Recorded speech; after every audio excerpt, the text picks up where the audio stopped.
Good morning, everyone. I'm so delighted that you're here with us on Tuesday Talk. I am blessed and honored to have Tekoa Manning, the author, also known as Bonnie Manning, with us today, and she's going to be reading some excerpts of her latest book, Jumping for Joy in the Midst of Sorrow. And this is, let me tell you what, this is a powerful, powerful book. I just want to welcome all of you here that are listening by podcast, all of you that are here live with us this morning, those of you that are watching on replay. Just want to say hello. Please put comments in. And let us know how you're doing. If you have any questions, throw some questions up and we will be answering those at the end of our chat with Bonnie. I just want to say blessings to everyone. Bonnie, thank you Good for being morning. here today. I'm so excited. I know I am too. I told you this morning when we got on, I have goosebumps all over my arms because I am so excited about that what the Holy One is releasing through you to the people. It is phenomenal, just Mm. phenomenal. I have most of your books. I think there may be, I don't know if there are a couple that I don't have yet, but I have most of your books. But this book, when I read the first 3 chapters, this book just knocked my socks off. Mm. Obviously, it was hitting me during a time when this was the exact message that I needed to hear. But this entire message is so profound and so needed in our community in these moments during this time period. But it's also a timeless principles that wherever you are in your life, at whatever is going on in your life, that there is hope. And wow, Bonnie, this was just fantastic. By the way, before we get started, I just wanted to say that if you would go on to tekoamanning.com, that's Bonnie's website, and you can see all the ways to get a hold of her. Amazon.com carries all of her books, and they're in format, Kindle format, paperback, and I believe that Walter is on audio also, correct, Bonnie? Both my fiction are on audio, Polishing Jade and Walter the Homeless Man, and they are Christian, but they do carry healing in them. Mm-hmm. Polishing Jade is for women who have been sexually abused or raised in dysfunction, alcohol abuse. Mm-hmm. And Walter is a journey of forgiveness. Mm. And many times the person we really need to forgive is ourselves. So those two are on audio. Yes. Yeah, that's really good. Those are fantastic books. But anyway, I want to get right into it. We only have an hour and I feel like we're already like, let's go, let's go. we have so much, we have so much to share, Bonnie, and thank you so much.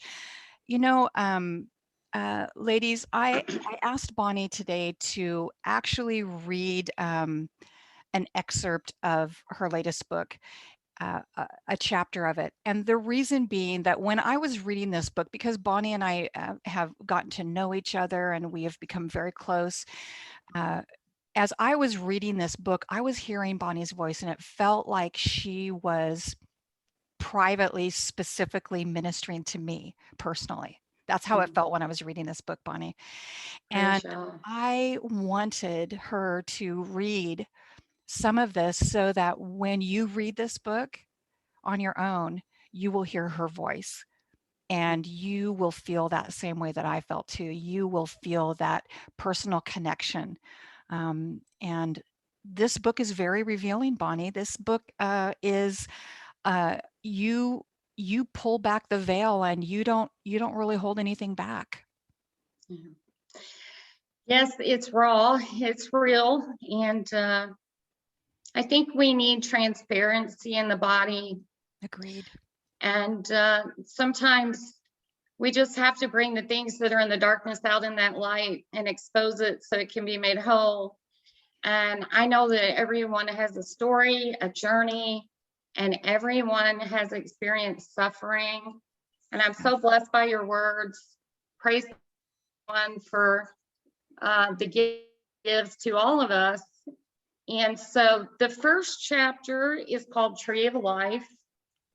And I'm just going to start reading, and we can stop here and there me anytime. Great. From the details of my life, it would seem I'm the least qualified to write a book about joy. But pure joy can come from ashes. Yes, joy bubbling forth like a fountain comes after the trials, the testing, and great suffering. Joy is mostly misunderstood in Western culture. Joy is not a symphony, but rather an unusual melody woven together in chords of silver and gold that come forth through a fiery furnace that purifies. Joy comes to Miriam after her brother Lazarus is sick. Miriam pleads for the Master Yeshua to come to her town and heal her brother. 4 days later, her reply is bitter. You're too late, he is dead.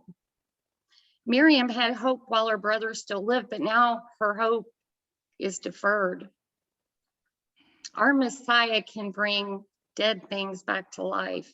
Dead relationships, dead businesses, dead industries, prodigal children, suffering, insanity, all become sane, healed, and whole when Yeshua speaks life over our situations. Can you hear him saying, arise, my daughter, my son, and come forth from the dead? In the midst of thick darkness and stormy turbulence, when we fear for our lives, our Messiah says, peace, be still. Shh, my child. In 1984, I was a frightened pregnant teenager. I was over 800 miles away from home on a military base in North Carolina. I had my firstborn a month early and was in intense labor for hours. He was healthy and weighing in at 8 pounds. Lost blood, I passed out and required blood transfusions. I had spinal headaches from the saddle block and many stitches. My son went home a week before I did. No family could come to support or help us. I endured intense pain that I would not wish on anyone, but beautiful life and much joy came from that suffering that started as a tiny seed. Once I was well enough to travel after having my son, my husband and I drove to Kentucky. It was winter and close to the time of Christmas and Hanukkah.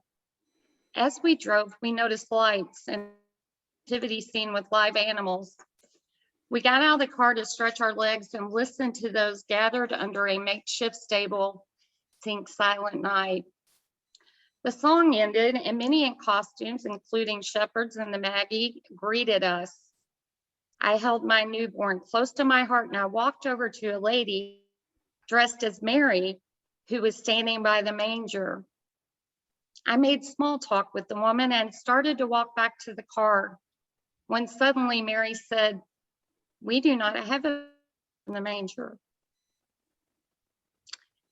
And we are waiting for a member of our congregation to bring a baby doll to place in there. Would you want to lay your son in the manger for the next part of our singing? He can play the part of Yeshua in our production, and we even have swaddling clothes. This moment is one I will never forget. My son, who came early, was right on time, and all the pain and sorrow from being pregnant at 17 was being bathed in the Father's light. I had become 3 months pregnant on my wedding day. The pain and shame I felt from my Christian parents was more than I could bear. I had not kept the commandments they had raised me to keep. After the spinal headaches, the medications prescribed to me made it hard to function, let alone with no instructions care for a baby. I was frightened and sure I would make many mistakes with this little one, and I did. I was a baby myself. As we traveled in the car with our son, I wondered if my parents would accept him and forgive me, and healing would take place during our visit. I was praying silent prayers as we drove upon that nativity scene. The Father let me know that even if my family rejected my son and were still ashamed of me, he was not. The Father was wrapping my newborn in swaddling clothes. Luke 2, 7 and 8. And she gave birth to her firstborn son and wrapped him in swaddling clothes and laid him in a manger because there was no place for them in the inn. And in the same region, there were shepherds out in the field keeping watch over their flock by night. Do you want me to keep going or? Well, let's talk about that for a moment. So you were a young 17-year-old estranged from your parents in a marriage that was not, it was not a healthy marriage. It was not a good, it was not good. Not good. And yeah, and you had this baby and you really didn't know how to care for him, and you were telling me that the baby was crying, and you didn't know how to soothe him, and you were out of your league. You did not know how to be a mommy at 17. Yes, and because of the guilt and the shame that was placed on me and my parents not forgiving, they did not come and no one bought us a baby gift, and we had nothing. And I had no instructions and no one was speaking to me. And even when I got home, my son was 4 weeks old when I came home, and my husband left the next week and he went to Beirut. Okay, so we're having a little bit of He issue. was There over you in a are. war. Okay.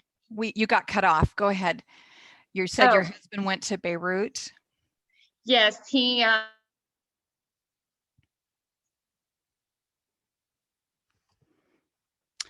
Well, we're having some technical difficulties. It shouldn't surprise anybody, right? Thank you, Father. Well, we just appreciate. So Bonnie will come back on as soon as her internet allows her to. Uh, she was talking about her husband going to Beirut right after she got home from the hospital. And she was in the process of trying to figure out how to care for this baby. At the same time, she almost died giving birth. So she was physically very weak, on a lot of medication, had a lot of stitches, a lot of things going on.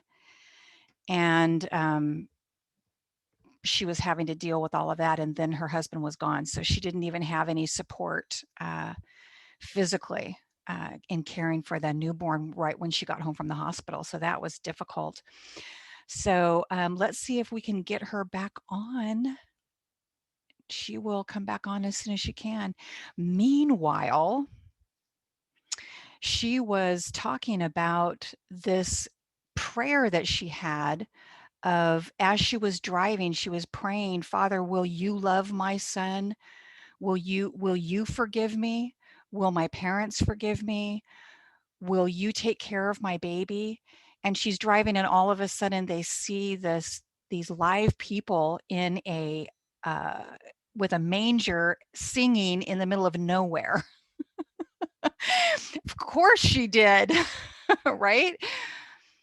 And then for the woman, the name of the book is Jumping for Joy in the Midst of Sorrow, and it's on Amazon.com. And so in the middle of all of this woman who's playing Mary says to her, can we use your baby? Because we don't have a baby. There she is. Let's get her back on here. Can we use your baby? Because we don't have a baby, and we were going to get a doll. Somebody was going to bring a doll. And here they wrap her baby in swaddling clothes. They wrap her son, the one who has been rejected, the one who was conceived out of wedlock, and they wrap that baby in swaddling clothes. Bonnie, I'm just explaining a little bit about what that was happening. And they wrap him up in swaddling clothes and place him in the manger. And then they begin singing over him, singing over this child that in the world's eyes is rejected because he was conceived outside of wedlock. And here he is being sung to, this angelic choir singing over these beautiful songs. And Bonnie's just standing there. And this is how the Holy One began ministering to her and changing her sorrow to joy. In the midst of it, the circumstances didn't change, but in the midst of the circumstances. And that's what, so Bonnie, if you want to jump right back in, do you want to talk a little bit about what swaddling clothes are and why that's so significant? I do. I'm gonna pick up and read a little bit of that, and Okay. then what are swaddling clothes? The prophet Micah reveals the place of Yeshua's birth. Micah 4:8 says, "In you, O tower of the flock, hill of the dawn, to you shall it come. The former dominion shall come, kingship for the daughter of Jerusalem." Tradition teaches there was no room in the inn for Joseph and Miriam. Most nativity scenes depict a stable and feeding trough. The fields of Adair were only steps away from Bethlehem. The tower of the flock was where sacrificial lambs were raised and cared for.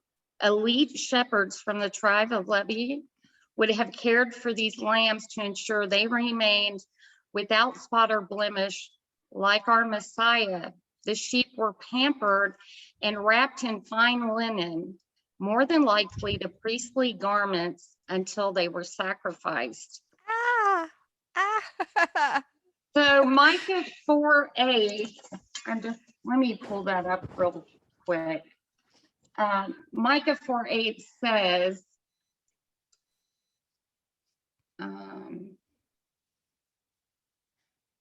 "But you, watchtower of the flock, are the hill of the daughter of Zion. To you she will come, even the former dominion will come, the kingdom of the daughter of Jerusalem." And it also says in chapter 5,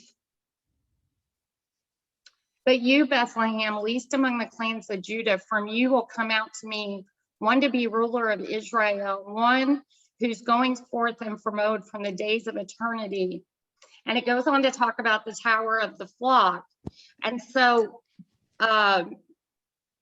the tower of the flock, it was called Midgol Adar, and it was probably 4 miles from Bethlehem. And this is where more than likely the priest, the lead priest, would care for the sacrificial lambs. And they would take the garments of the priests that were soiled and can no longer be used, and they would wrap these sheep up so that they couldn't get a spot or a blemish. And there were two lamb sacrifices, the morning and the evening, and then there was the Passover lamb, and it would have been wrapped in these clothing and placed in that manger. And so when we read in Luke, what does the Holy One tell the shepherds? He tells them, "You will find the babe wrapped in swaddling clothes," which was really, in the translation, it's really these strips. But they knew where that was at. And they knew from the prophets that that was where the Messiah would be born, where the sacrificial lambs are born.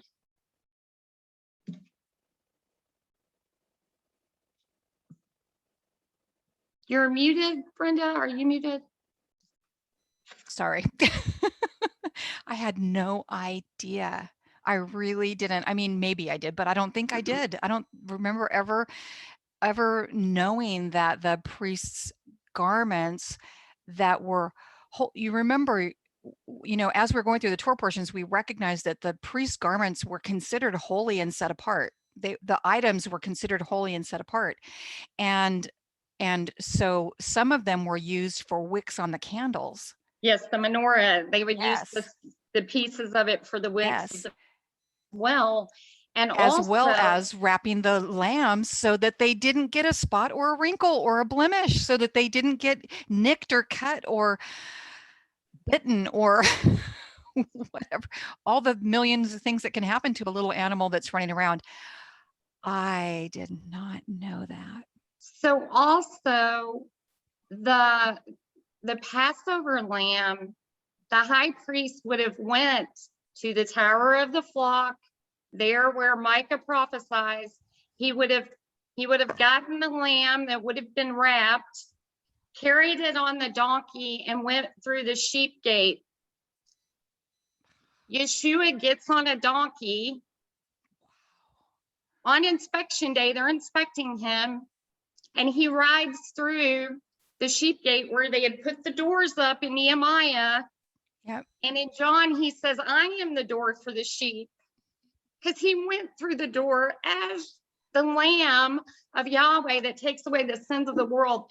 That whole thing is such a beautiful picture. And anyway, I'm going to keep reading. Babies in the womb are wrapped in their own type of swaddling clothing. They are protected and fed through a cord. The placenta delivers oxygen to the baby, even though the baby is bathed in liquid. Interestingly, a placenta looks like a tree of life. Its shape and etched branches sprout forth from the cord like a tree whose roots are deeply planted. Our Heavenly Father's fingerprints are all over his creation. The book of Proverbs expresses that the Father's commandments are said to bring wisdom, which is compared to a tree. When we keep the Father's teachings and instructions, we gain wisdom that is more precious than gold. She, wisdom, is a tree of life to those who take hold of her, and happy are those who hold on to her. That's Proverbs 3:18. We too are compared to trees, and our root system is vital. Our sap and our offspring need to know that there is a creator, and he has given us instructions that, when obeyed, and joy. Derek Markham's recent blog titled Trees Talk to Each Other and Recognize Their Offspring is quite eye-opening. Oh my gosh, it took me out. Took me out. Are you going to read that? Oh, Do you want to read that? Do oh, you have it? yeah. Let me see if I have it. Let me see if I can. Let me get my glasses on.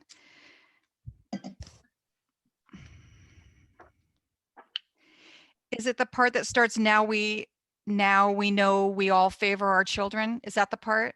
Yes. Okay. Now we know we all favor our children, and I wondered, could Douglas fir recognize its own kin, like Mama Grizzly and her cub? So we set about an experiment and we grew mother trees with kin and strangers' seedlings. And it turns out they do recognize their kin. Mother trees colonize their kin with bigger mycorrhizal networks.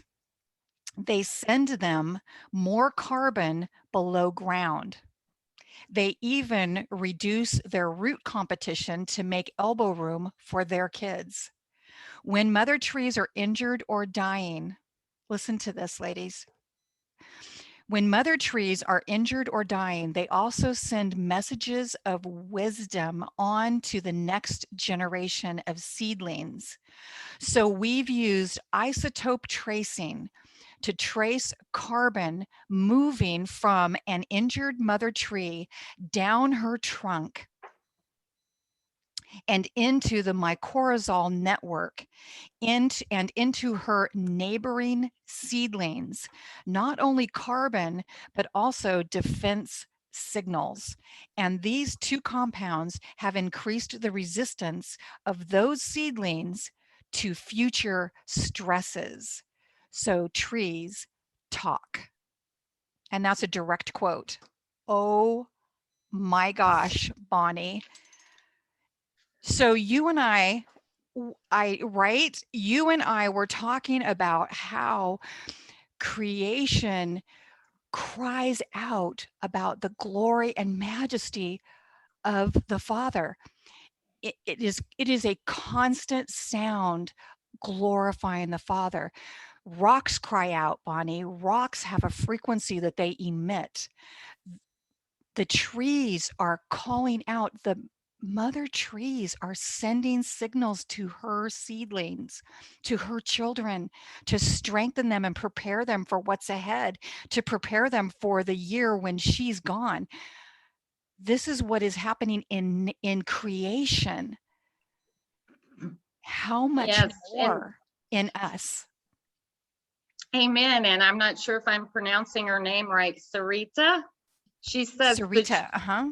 the trees are clapping their hands, and they are, and the hills. Yes. I mean, we watch The Sound of Music, but the hills are alive with the sound of music. Everything has life. Yeah, I mean, but everything has life.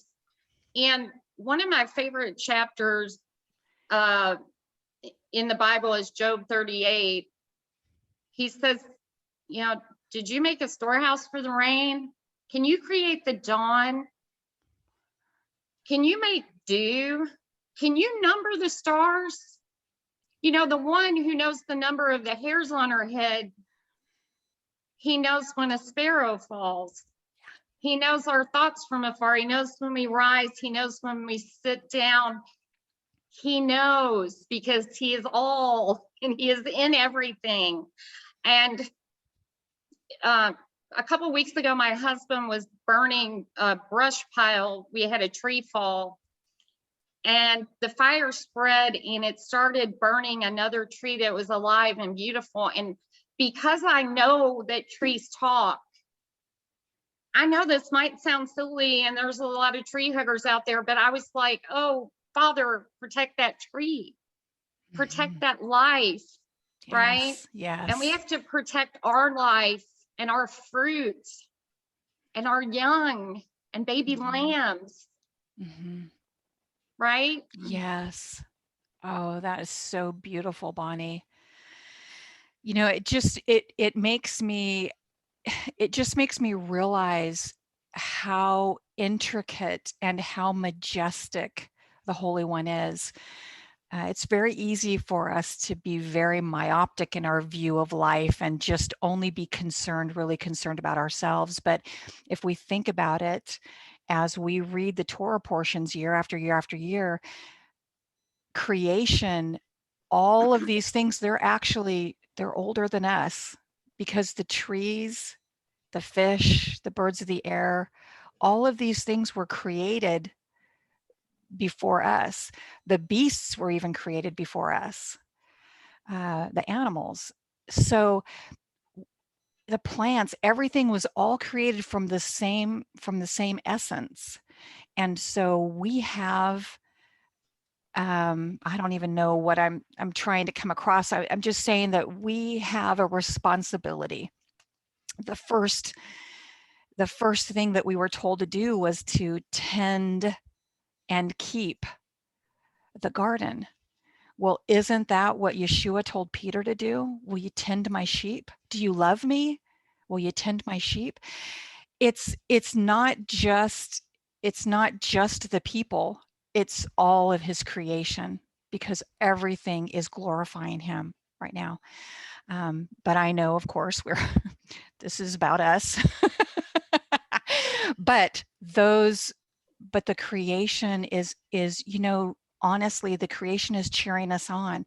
The scripture says that the earth is in anticipation of the arising of the children of God to rise up and be who they are created to be. Why? Because then we're tending the garden, then we're taking care of things the way that they're supposed to be, then things are getting put into place the way that they're supposed to be put into place, and then creation gets to continue doing what it was created to do. So we're all part of this whole thing. But getting back to your topic, which is discovering joy in the midst of sorrow. Bonnie, I'm sure that there are some people who have not heard maybe your testimony. How comfortable would you be? Would you feel comfortable? You can share whatever you're feeling up to, but a little bit about your testimony, because you present yourself like you're totally all together, everything's great, no issues, you're just in it, you're a writer, you're a speaker, you're a conference speaker, you are on the road, But there's another side of that story. And so this book is really truly birthed from that place of intense sorrow. And so this is not just a theological discussion for you. This is truly something that is birthed from how the Holy One himself has pulled you up out of the pit. Would you be comfortable sharing a little bit about that? I would. I do first want to mention Peter. I write about him in this chapter, and you know, the trees feed their young, and we are told to feed his lambs. And Yeshua says, Simon, son of John, do you love me? And he says, I love you. And he says, tend my lambs, feed my lambs. Mhm. Well, Peter had to deny him 3 times to get to the place where he felt such intense sorrow for denying him, that when Yeshua says, feed my lambs, he has that sorrow and joy, because now he has joy that Yeshua, the Messiah, still finds him worthy to feed his lambs. And often in life, joy and sorrow, they're sitting right next to each other. And in this book, I mentioned a lot of also well-known famous people, from Beethoven, his deafness, his childhood of abuse and tragedies, and they all lead to Ode of Joy. Yeah. Harriet, who is hit in the head, that cracked open her skull, and she said, it made me hear his voice louder. Wow.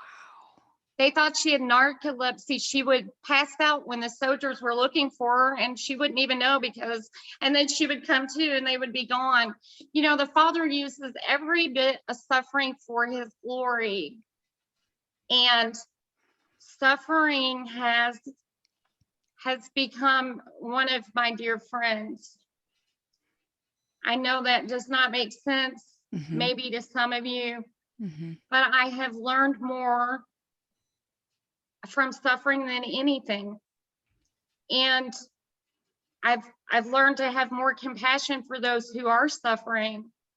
And I've learned to have gratitude for tiny things that I took for granted. And my testimony is quite long and lengthy, but I'll give you the short version. I got married young, as you know, started having babies when I was a baby. Left abusive marriage after 15 years with 3 little boys in the back seat of a car that was out for repo. No electric, no water, no telephone. I think I had 60 something dollars in the bank. And my husband in the 90s was making over $30 an hour as a master plumber, but he had so many addictions. My sons were dressed in rags. I mean, it was just a bad situation. And I had nowhere to go. Indiana farmland. And I started my life over at 30. I entered college. I was working on my relationship with the Father. And then I was sexually assaulted. And I went completely flipped and began to drink. And I won't say I was an alcoholic, but I was drinking to numb the pain. And I was crying out to the Father every day. Sometimes I would still be drunk in the morning when I got my kids off to school. And I ended up marrying another man who was broken because I was broken. And, you know, that's how it works. And one night, in the middle of the night, I heard the voice of the Holy One. And it sounded like all the water in the ocean was crashing into me. And the only thing he said, Brenda, was, get your house in order. get your house in order. And I remember catapulting out of the bed and walking to my bedroom window, and I looked outside at the moon. And for the first time in my life, I knew that the voice I heard hung the moon in the sky. Yeah. And I laid down and I began to question my sanity, meditate on my house and how it was so out of order. And I got a download of Genesis Bereshit chapter 1, and it was as if it was being read in my spirit. And then I would hear, I'm a God of order, get your house in order. I didn't give you this life so you could throw it away. That's not why I gave you this life. Do you not value the life I gave you? Do you not cherish the breath that you have? And Brenda, the next morning, I was a completely different person. And the God I'd been speaking to since I was a little girl, I had a fear, a holy fear, a holy awe. And I was like, okay, this is what's happening. I can't live this life anymore. And I looked at my husband at the time and I said, I can't live like this anymore. And I began to purge everything. And shortly after that, I started getting very sick. My legs were buckling under me. I was falling into the walls. I was slurring my speech. It was, I'm seeing neurologists. I'm getting MRIs and spinal taps. And one morning I got out of bed and my legs buckled under me and I fell on the floor, and I had a table with a chair where I read my Bible. And I pretty much crawled over there and got my Bible. And I raised my hands to the heavens and I said, Father, are you taking my life? Is that why you're telling me to get my house in order? Because I knew the story of Hezekiah when Zechariah came and said, get your house in order. And I opened my Bible randomly, and the first scripture my eyes landed on said, this sickness is not unto death, but for the glory of Yah. And shortly after that, I lost everything. My husband left the country. He never came back. Someone else, I lost everything. My home, all my possessions, every title I had, gone. And the Father took me on a journey that I wouldn't trade 1 minute of. And every day with nothing, He showed up and multiplied and fed me and cared for me and totally flipped my life. And my life's never been the same. But I learned how to trust Him for every tiny detail. And I learned while I was sick on that couch and I couldn't walk, and I just look out my window and watch the seasons change, and the world is spinning and everybody's going about their life. And during that time, He was training me and teaching me to hear His voice and showing me that I was never in control. Oh gosh. Bonnie.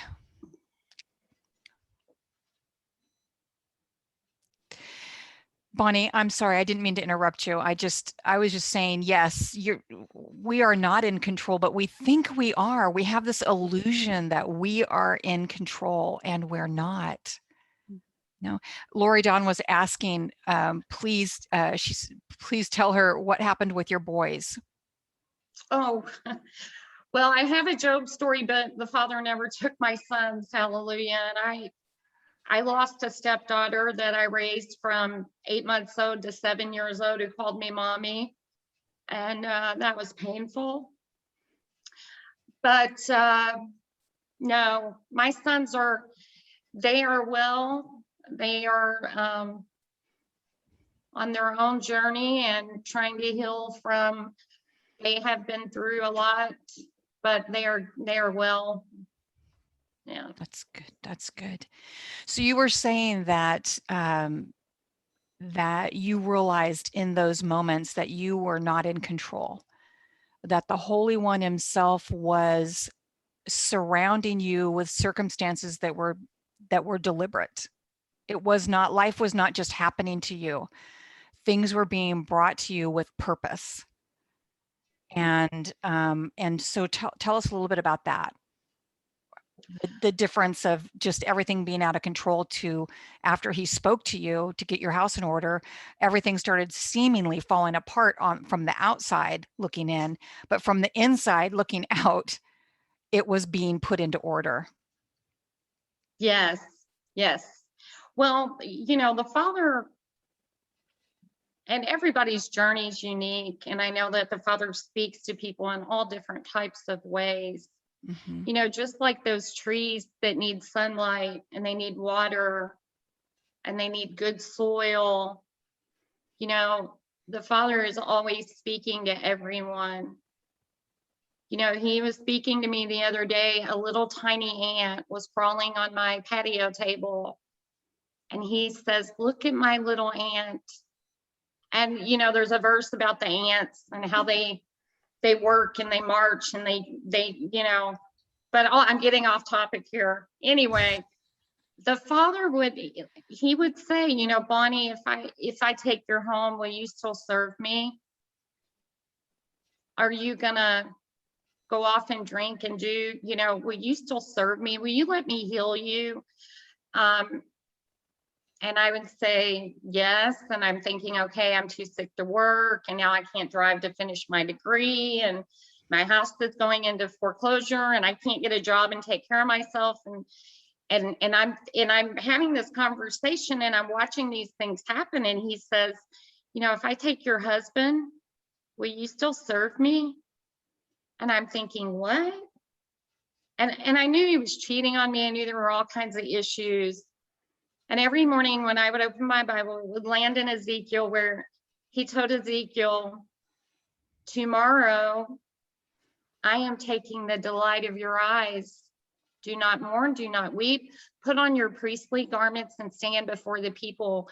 And I'm thinking, what? Because at this point, my husband had started going to an assembly with me. He was trying to take care of, he had the good qualities and the other issues like all of us, but every time it was something else. Will you still serve me? And probably about a year later, maybe a year and a half later, the Father threw me into ministry. And I probably did 3 or 4 different types of ministry. And all of this crushing and all healing, getting delivered and getting set free from things. Did I lose you, Brenda? Am I not on here?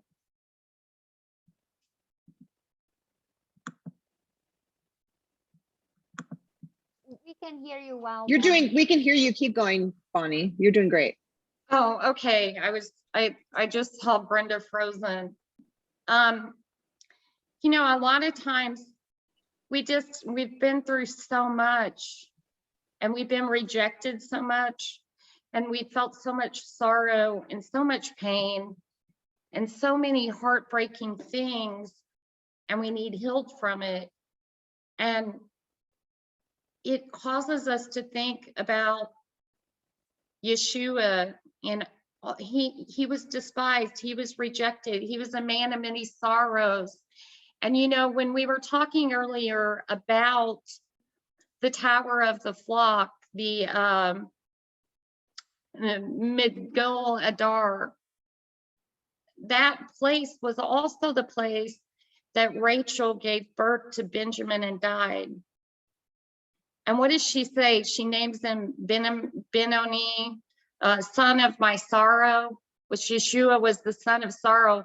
But his father says, no, son of my right hand. Because even though Yeshua becomes the lamb and he is crucified and dies this horrific death, he tells his disciples, I'm going to die this horrific death, but then you will see me sitting at the right hand of the Father in this glorious place. And so first he goes through the suffering and the crushing and the death, but then there's resurrection and there's glory. And if we can keep our eyes on that, and we can realize that, okay, right now it's very sorrowful, it's very dark, but in every story in this book, I reveal how the Father was using the suffering, the sorrow, the tragedies. He was using it all for his glory, and everything comes into play in the end. We see the end of the matter because Yeshua sees the end of the matter when he's talking to his disciples and he's saying, I'm going to die. I'm going to die this death. But just like Benjamin, whose name meant sorrow, his father says, no, his name means the son of my right hand. Are you there, Charlie? Yes, we're here. We're here. Keep going. You're doing great. Oh, okay, well,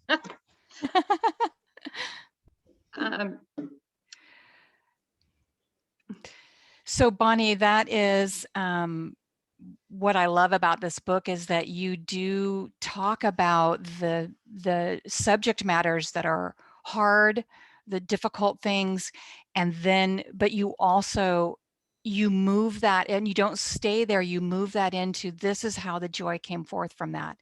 So even the title, Jumping for Joy in the Midst of Sorrow, even that title, it takes us there.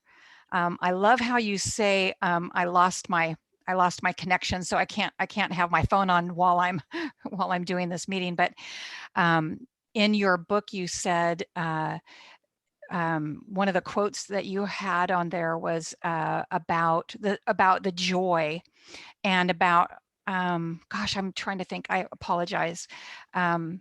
the quote in the intro, possibly. Yes. Yeah. I love that quote, but let me see if I can pull it up. Right.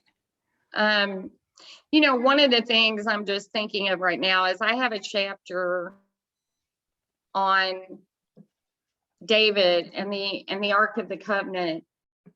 And you know, the first time he tries to move the ark, they don't follow the instructions of Moshe and the instructions from the Father on how to move it, and they move it. It was supposed to be moved with them carrying the poles and doing it the correct way, and they don't. And so when the ark, you know, Uzzah tries to stop the ark from falling off and he dies. And this moment, you know, when we think about David, who's been chased over the hills by his father-in-law, King Saul, who's tried to murder him. He's lost his dear friend, Jonathan, who's died. And, you know, he's finally come to this place where he is the king, and he's wanting the Ark of the Covenant. He's wanting the presence of the Father brought to Jerusalem. And then there is this death. But the second time that they move the ark, and he does follow the instructions, he has so much joy after the death that he's dancing. He is dancing. And can you picture the king dancing before the holy ark with the holy breath? You know, it's such a beautiful picture. And so many times that's what happens in life. We experience something that's horrible. This death that was horrible. But then now there's this joy, unspeakable joy that causes him to dance.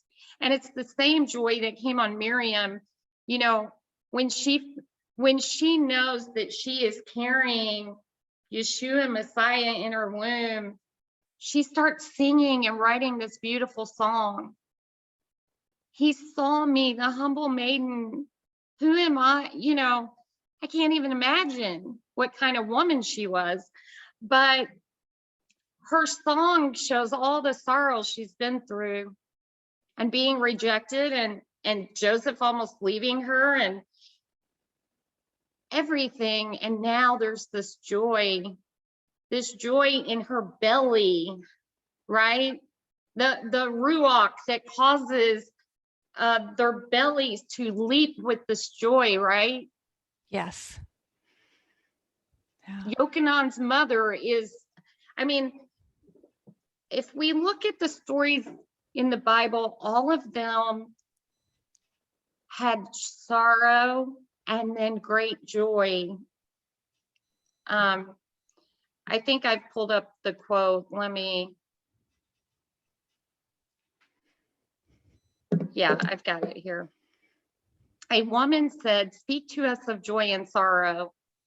And he answered, "Your joy is your sorrow unmasked, and the selfsame well from which your laughter rises was oftentimes filled with your tears.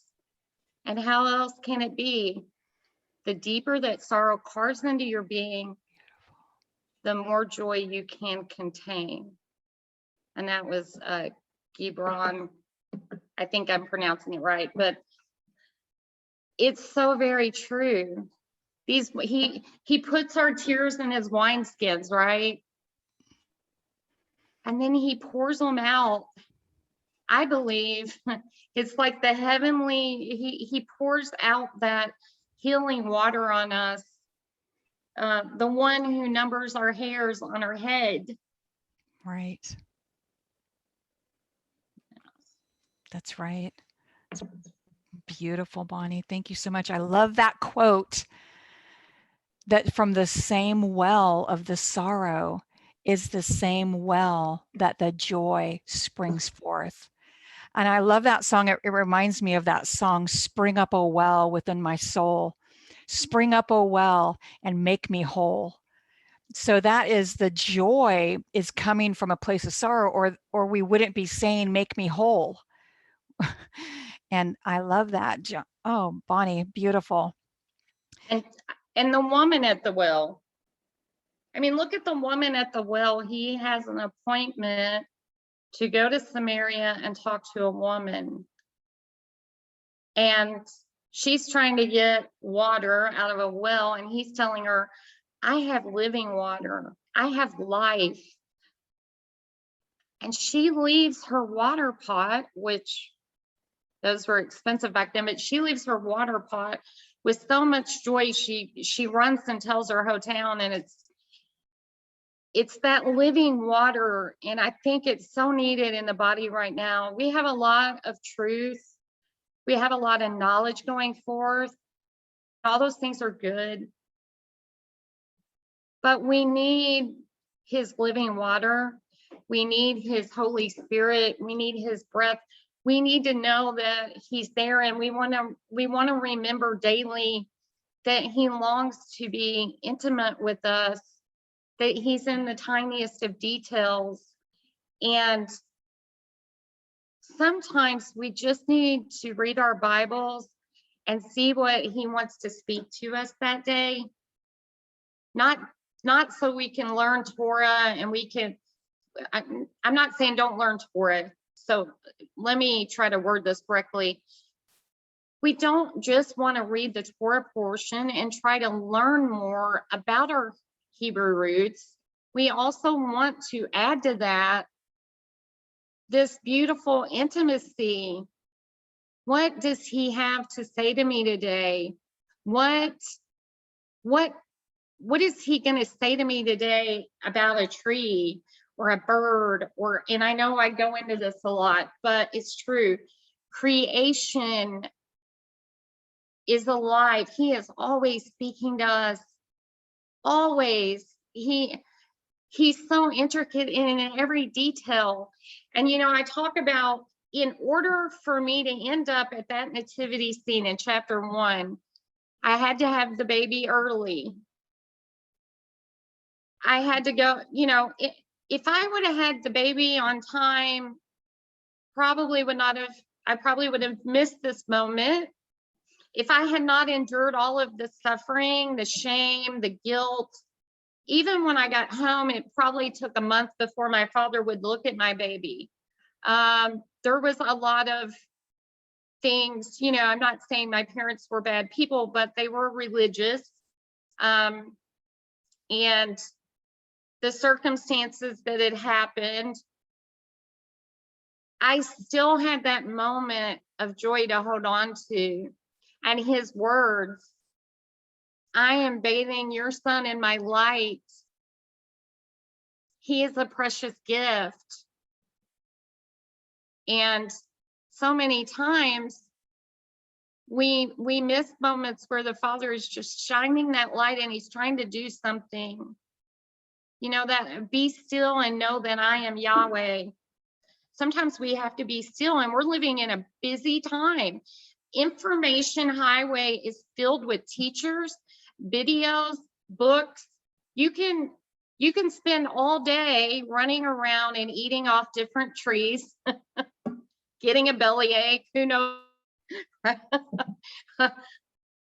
But what the Holy One, he wants to bring that beautiful joy. The joy of the Lord is our strength, as someone said. It is our strength, and he does show up. He showed up for Miriam. He showed up for Rachel, who said, if you don't give me a child, I'll die. And she has Joseph, who is bread. That's right. Fed the world. Yes. Beautiful. And she had Benjamin too, which is amazing. Yes. She had two. And her grave is right there where the Tower of the Flock. It's in close proximity. Wow. Not on the maps have changed today from what the older maps would have been, but you know, he's in every tiny detail, from the priestly, from the garments that were stained, and the strips of the cloths, and they say that when a child was born that was going to be a king, that they would bathe them and the baby in salt water, and they would wrap him in these swaddling strips, and they would say a blessing over him. And probably Zachariah's wife, Zachariah himself probably did that over Yeshua. Who knows? Wow. It's so beautiful. It is so beautiful. I am going to, we're right at the 1 hour, and I want to give everyone an opportunity to ask questions. Is that okay, Bonnie? Sure. And I just want to apologize. I'm so sorry. I'm having internet issues. So if I pop off, it's not because I'm not paying attention. It's just trying to hang on to the connection, but you're doing great. Thank you so much, everyone, for understanding. Sometimes technology just doesn't want to cooperate, but Sarita said, it's really, you ain't lying, sister. Need to pay attention to the trees we're eating from. Thank you, Sarita. That is so true. Pietra said, it gives a whole new meaning to his joy is my strength. And that's exactly what you said, Bonnie. You know, it makes it real. And I know that one of the things that you wanted to do today was you wanted to really speak these words of life, that there are people right now that are going through very, very difficult things. And maybe your story hasn't been broadcast. People may not know your story or what's happening in your life, but the Holy One knows. And so I pray that today, the words that Bonnie is sharing from her heart, the vulnerability that she's brought to us today about some of the things that have happened in her life, that will resonate within you, and that you will get a glimmer of hope today, that in the midst of right where you are, right here, right now, with your circumstances not changing, right in the midst of this, that the God of heaven, the creator of the universe will reach into you and speak life to you and pull you out of that pit and show you his face, which will bring you joy in the midst of where you are right now. So many times we think, I'll be happy when, I'll be happy if. And what he's saying is that he wants to give us joy, which has nothing to do with our circumstances. He wants to give us joy right where we are, where we can, in the midst of that suffering, hope springs up within us because it's who he created us to be. And there's a plan and there's a purpose, and his eye is on you. You are not forgotten. You are not marginalized. You are not set aside. You are not unapproachable. You are not unlovely for him to look upon. He gazes upon his people with delight in the midst of where they are, right in the midst of it. And so I know, Bonnie, that that's one of the things that you wanted to do today, was to just really speak life over the women and individually of the women who are in the midst of tremendous places of sorrow. And I just want to leave that open for you. If you are feeling anything that the Spirit is leading you to say, I want you to have the freedom to be able to do that. If anybody has anything that they want to throw it up here on the chat and we will address it. So you're saying I'm open to speak to any of these women? Yes. Sarita. Hi, beautiful. So Bonnie, thank you so much. We are going to go ahead and move into our after party, where you are going to have the opportunity to talk to a few of the ladies privately. And I just want to say thank you to everyone who's been joining us, everyone who's been on the podcast, everyone who has listened to this replay, and all of those of you that are here with us today. This has been so special. Please go to Tekoa Manning, Tekoa. I want to make sure I spell that right, tekoamanning.com, and you'll be able to be in touch with Bonnie. Her writing name is Tekoa Manning. And so you can go on there and grab any of her books on Amazon. And she's also gifting to those of us that are in the cafe. She's gifting to us the first chapter of her book, so we can have that. Thank you, ladies, so much for joining us. Be blessed. Join us next week on Tuesday Talk. We will talk with you soon.